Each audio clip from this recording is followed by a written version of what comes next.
28 में आप सभी का स्वागत है।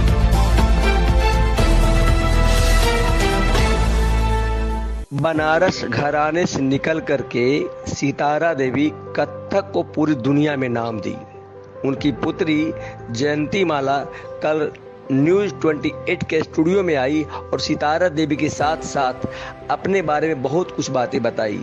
जयंती माला बोली कि हम इतना कथक को दिए, हमारे खानदान इतना कथक को दी है कि भारत सरकार से मुझे पद्म भूषण या कोई और बड़ा अवार्ड मिलना चाहिए। इनकी बातें आप लोग सुनिए, समझिए और देखिए। नमस्कार, न्यूज़ 28 में आप सभी का स्वागत है। बरसों से मुझे देख रहे हैं, पहले मैं लिखता था, अब इलेक्ट्रॉनिक मीडिया का ज़माना आया, अब दिखाता हूँ। और मैं वो खुशकिस्मत इंसान हूँ जो बॉलीवुड के जो आइकॉन, महान लोग, उनका मुझे प्यार मिला है। सामने देख रहे हैं लता जी, प्रियंका चोपड़ा, बहुत सारे महान लोग, प्राण साहब, सुनील दत्त साहब, ऐश्वर्या राय, मेल और फीमेल जितने भी महान कलाकार हैं, उनका प्यार मिला है। लेकिन आज मैं बहुत धन्य हूँ कि हमारे न्यूज़ 28 के कार्यालय में, हमारे स्टूडियो में, आप लोग नाम सुने होंगे, सितारा देवी, कथक की महारानी कहे जाने वाली सितारा देवी। शायद ही कोई ऐसा अवार्ड, कोई ऐसा पुरस्कार, सबसे बड़ी अवार्ड कि हिंदुस्तान के करोड़ों पब्लिक की आंखों में रहती हैं। उनकी पुत्री हमारे बीच आई हैं, जयंती माला मिश्रा। और इसे मैं हमें पत्रकारिता जगत में बहुत सारे अवार्ड मिले हैं, लेकिन आज मैं इनका चरण नाना, और सबसे बड़ी खुशकिस्मत हूँ कि राजेश मिश्रा जी, पति पत्नी यानी पार्वती और शंकर दोनों हमारे स्टूडियो में आए हैं, न्यूज़ 28 के स्टूडियो में। तो आज आप लोग देखिए, सुनिए, आज इनसे हम बातचीत करते हैं।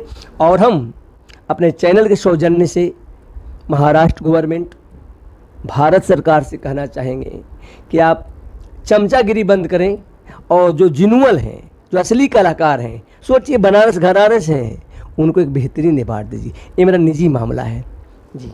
हाँ जी, नमस्कार, मैं जयंती माला मिश्रा हूँ जी।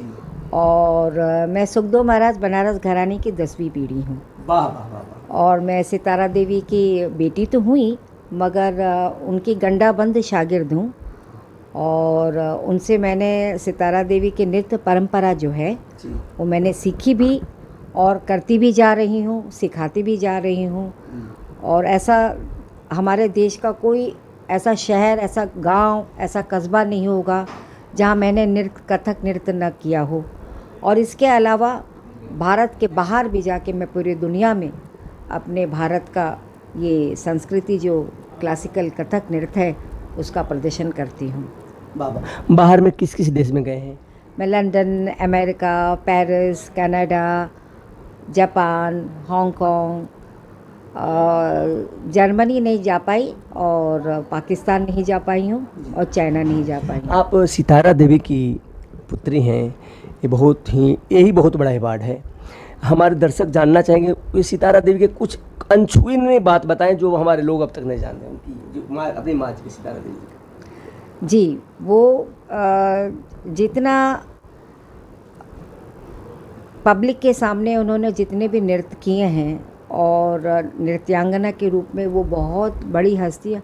हम लोग तो कहते हैं कि ऐसे कलाकार लोग कलाकार नहीं हैं, ये कथक की देवी थी। और उन पूजनीय ऐसी कि उनको उनकी मूर्ति बननी चाहिए, उनकी एकेडमी बननी चाहिए, उनके नाम से अवार्ड आना चाहिए। हमारे यूपी सरकार को भी हम कहते हैं, भारत सरकार को भी कहते हैं, ऐसे कोई भी उनके नाम से अवार्ड देना चाहिए, जिसको लोग जाएं, उनके दर्शन करने के बाद से ही आपको बहुत सारी कला मिल जाएगी, नृत्य की कला। तो वो ऐसी थी कि वो बहुत डीपली इन्वॉल्व थी अपने कथक के नृत्य में। वो ऐसा जैसे कि 24 घंटा उसी लौ में लगी रहती थी। वो घर में भी घुंघरू बांध के, और किचन में खाना पका रही हैं तो भी उनका घुंघरू चलता था। कोई मेहमान आ गया तो भी घुंघरू पहनी हुई हैं, या और बस सोने के वक्त वो घुंघरू उतारती नहीं, तो पूजा पाठ, डांस, गाना, नहाने के बाद जो घुंघरू पहनती थी तो वो उतरता ही नहीं था। सितारा देवी के कोई अवार्ड की बात बताएं, कौन कौन अवार्ड उन्हें मिला आपको? उनको वैसे तो बहुत सारे अवार्ड मिले, बाहर की भी अवार्ड मिले। गौहर कोई अवार्ड हुआ करता था, वो फिल्मों में भी काम की, बहुत टेंडर एज में ये अपने बॉम्बे में आ गई थी, तो उनको लोगों ने बनारस से लेके आए थे। लोग आते हैं यहाँ पे एक्टिंग करने दूर दूर से, अपना घर द्वार छोड़ के, और उनको लाया गया और अपने परिवार के साथ आई। तो यहाँ बॉम्बे में आके उन्होंने बसंत सेना नामक कोई फिल्म था, उस ज़माने में फिल्मों में नृत्य नहीं हुआ करता था, तो एंग्लो इंडियन जैसा नृत्य हुआ करता था, वो भी फिल्म में नहीं होता था, फिल्म देखने के बीच बीच में वहाँ पे स्टेज में प्रोग्राम हुआ करता था। तो मम्मी को इसीलिए लाया गया, सितारा देवी को, कि वो कथक नृत्य जानती थी। तो उन्होंने जो आज ये बॉलीवुड का आप लोग डांस देखते हैं ना, वो सितारा देवी की देन है। अच्छा। सितारा देवी ने कथक, फोक और वेस्टर्न डांस को मिलाकर एक डांस फॉर्म तैयार किया। उस ज़माने में उसको फिल्मी डांस कहा जाता था, आज बॉलीवुड कहते हैं। तो वो लेके आई हैं फिल्मों में। सितारा देवी का ये बहुत बड़ा योगदान है। और स्टेज में भी कोई सभ्रात परिवार की लड़कियां पहले डांस नहीं किया करती थी। हमारे 100 साल पहले कोई भी डांस गाना नहीं करती थी, सभ्रात परिवार की नहीं करती थी। तो उन्होंने जब ये डांस शुरू किया, उनके पिताजी ने करवाया, तो बहुत ही अपोज हुआ था हमारे बिरादरी में, बहुत खंडन हुआ कि नहीं कराना चाहिए, ब्राह्मण की लड़कियों को डांस गाने से क्या मतलब है। तो मगर वो उन्होंने उस डांस करवाया तो उनका अपोज हुआ। तो सितारा देवी इस डांस को लेके वो पूरे दुनिया में गई, फर्स्ट लेडी है हमारे 1920 की। जी।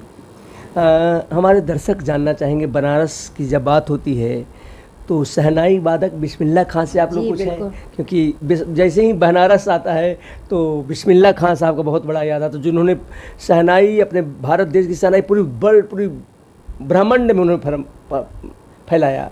बिस्मिल्लाह खां के बारे में कुछ बताएंगे? हाँ, बिस्मिल्लाह खां साहब के बारे में ज़रूर बताऊंगी, क्योंकि मुझे याद है हम छोटे छोटे हुआ करते थे, हम मेरी बहन मम्मी के साथ टूर करते थे पूरे हिंदुस्तान में। तो दुर्गा पूजा का एक समय आता था, और आता है, अभी भी आता है। तो बिहार में बहुत प्रोग्राम्स हुआ करता था दुर्गा पूजा के टाइम में। तो पटना में तो सप्तमी, अष्टमी, नवमी, ये 3 दिन का प्रोग्राम हुआ करता था। तो हम लोग बनारस चले जाते थे, वहीं से बिस्मिल्लाह खां साहब, किशन महाराज, शांता प्रसाद, मम्मी और रविशंकर, ये सब कोई बनारस से पटना जाया करते थे। और 3 दिन का हम लोग शो करते। तो उस समय हम लोग बिस्मिल्लाह खां साहब को देखा कि वो इतना बड़ा नाम, इतना बड़ा उनका, मगर इतना एकदम ज़मीन से जुड़े हुए इंसान। मैडम जी, मैं बड़ा किस्मत वाला इंसान हूँ कि आप सितारा देवी की बेटी हैं। और बिस्मिल्लाह खां की जहाँ तक बात चल रही है, तो पटना गांधी मैदान में उन्हें देखा मैंने। और मैं क्यों पटना का, मैं बिहार के नालंदा का हूँ, लेकिन पढ़ा लिखा पटना में हूँ, तो बड़ा खुशकिस्मत हुआ। और आपकी मम्मी का नाम तो बचपन से मैं सुना हूँ। अपने बारे में आप बताएं कि आपको क्या चाहिए हमारे दर्शकों से, हमारे भारत सरकार से? देखिए, ऐसे तो मुझे बहुत सारे अवार्ड मिले हैं। कथक क्वीन का अवार्ड मिला है, और भारत निर्माण का अवार्ड मिला है, महाराष्ट्र गवर्नमेंट से एफिलेटेड मुझे उर्वशी का अवार्ड मिला है।